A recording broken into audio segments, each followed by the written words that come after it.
Emergency debates. The honourable member for Banff Airdrie. Yeah, thank you, Mr. Speaker. I rise today on an imperative matter for discussion requiring urgent consideration by this House pursuant to Standing Order 52.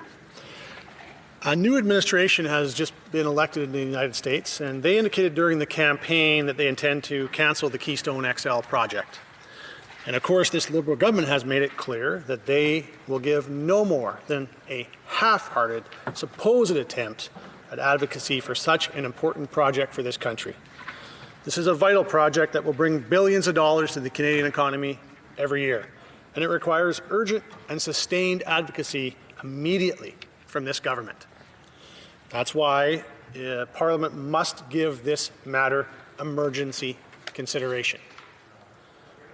We're all in this together. That's a phrase that we have heard often as of late, Mr. Speaker, but it appears to only be empty rhetoric for this Liberal government when it comes to standing up for Alberta, our natural resource sector, and for the Keystone XL project.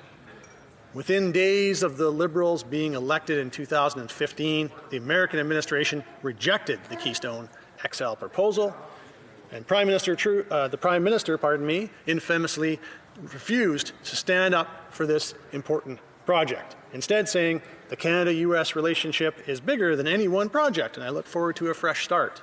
In other words, just brushing it off, brushing it aside. He refused to initiate a NAFTA challenge for the project. He refused to support any legal challenges in support of the project. In essence, he refused to show any actual, tangible support for the project. But he's been abundantly clear as well on his plan to landlock Canadian oil. Bill C-48, Bill C-69, and his comment that the oil sands needed to be phased out. But every day I hear from Westerners about how they're struggling to make ends meet, how they're struggling to feed their children or pay their rent because they're out of work. You know, I'll just read from, very quickly, Mr. Speaker, from a text that I received from my brother recently, because I asked him if he'd been able to find a job. And he's one of many people that I could say the same about. And he said to me that he had phoned 18 different companies just the other day, like he does basically every week, and said to me that not one of them had a job right now, not one of them. And he said, you know, that even last winter, they all would have had at least one project on the go. Some of them had either 2 or 3 projects, but now none of them. And he said that out of all the guys he knows from the industry, and he's worked in the industry for decades now, only 3 of them were working right now. 3 out of, you know, dozens and dozens of people that he knows. Talked about it on his own street alone, how there was basically none of his neighbors on the whole street were working right now. 4 of them had homes up for sale. That's very typical of what we see in my province of Alberta right now. That's because this government has shown no attention, care, or concern for the need for this project, for the need to put our industry that supplies so much for this country back to work.